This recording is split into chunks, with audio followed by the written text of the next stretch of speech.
জীবননগরে দিনমজুর স্বামীকে গলা কেটে হত্যার দায় স্বীকার করলেন স্ত্রী।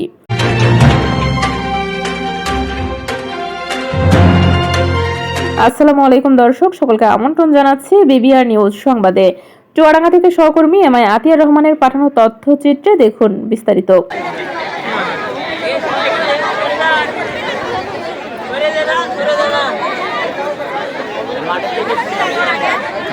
চুয়াডাঙ্গা জীবননগর উপজেলা হাসাদা ইউনিয়নের মাধবপুরে মনিরুল ইসলাম 50 নামের এক দিনমজুরকে গতকাল শনিবার দুপুরে গলা কেটে হত্যা করা হয়। এ ঘটনায় মামলায় 5 ঘন্টার মধ্যে পার্শ্ববর্তী আলমডাঙ্গা থানা এলাকায় অভিযান চালিয়ে তার স্ত্রী পাপিয়া খাতুনকে গ্রেপ্তার করে পুলিশ। তিনি প্রাথমিকভাবে জিজ্ঞাসাবাদে স্বামী হত্যার দায় স্বীকার করেছেন। জীবননগর থানা পুলিশ সূত্রে তথ্য জানা গেছে, আটককৃত পাপিয়া জানিয়েছেন, বিয়ের পর থেকে মনিরুল তার স্ত্রী পাপিয়াকে শারীরিকভাবে নির্যাতন করত। তার স্বামী পরক্রিয়ার সম্পর্কেও লিপ্ত ছিল। এসব নিয়ে পারিবারিক কলহ চলছিল। এর মধ্যে সম্প্রতি মনিরুল তার স্ত্রীর কাছ থেকে টাকা নিয়ে পার্শ্ববর্তী গ্রামে ভিটা জমি কেনেন। জমিটা পাপিয়া তার নামে রেজিস্ট্রি করার কথা থাকলেও মনিরুল তা করেননি। পুলিশ সূত্রে আরো জানা গেছে, এছাড়া পাপিয়ার ছেলে রাজু বিদেশ যাওয়ার টাকা নিয়ে ঝামেলা চলছিল। এসব বিষয় নিয়ে শনিবার সকাল থেকে মনিরুল তার স্ত্রী পাপিয়া ও ছেলে রাজুর সঙ্গে কলহ চলছিল। এর এক পর্যায়ে মনিরুল স্ত্রীকে বাড়ি থেকে বের হয়ে যেতে বলেন। তখন পাপিয়া বলেন, হয় এই বাড়িতে তুই থাকবি, না হয় আমি থাকবো। এর এক পর্যায়ে একটি হাসুয়া দিয়ে স্বামীর গলায় কোপ দেন পাপিয়া। পরে পাপিয়া পালিয়ে আলমডাঙ্গায় খালার বাড়িতে চলে যান।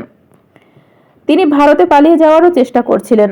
রাত 4টার দিকে তাকে আলমডাঙ্গার বাসাবাড়ি খালার বাড়ি থেকে গ্রেপ্তার করা হয়। পুলিশ সূত্রে আরো জানা গেছে, নিহত মনিরুল ইসলাম জীবননগর উপজেলার বালিহুদা গ্রামে মৃত দিদার উদ্দিন মণ্ডলের ছেলে। শনিবার দুপুরের দিকে মনিরুল ইসলামকে গলা কেটে হত্যা করা হয়। বেলা 1টার দিকে প্রতিবেশীরা মনিরুল ইসলামের গলা কাটা মরদেহ ঘরে পড়ে থাকতে দেখে জীবননগর থানা পুলিশে খবর দেয়। এদিকে ঘটনার পর থেকে পলাতক ছিলেন তার ছেলে রাজু 26 ও স্ত্রী পাপিয়া 42। পরে রাতে আলমডাঙ্গায় অভিযান চালিয়ে পাপিয়াকে গ্রেপ্তার করা হয়। প্রতিবেশী আকিদুল ইসলাম বলেন, ঘটনার পর মনিরুল ইসলামের ছেলে রাজু 25 তার কাছে মোবাইল ফোনে খবর নেয় তার পিতা মারা গেছেন কিনা। এ বিষয়ে জীবননগর থানা ভারপ্রাপ্ত কর্মকর্তা ওসি মোহাম্মদ মামুন হোসেন বিশ্বাস বলেন, রাতে ভাইকে হত্যার ঘটনায় মনিরুলের ভাই জহির বাদী হয়ে জীবননগর থানায় মামলা করেন। ঘটনাস্থল থেকে একটি হাসুয়া, একটি কুড়াল জব্দ করা হয়েছে।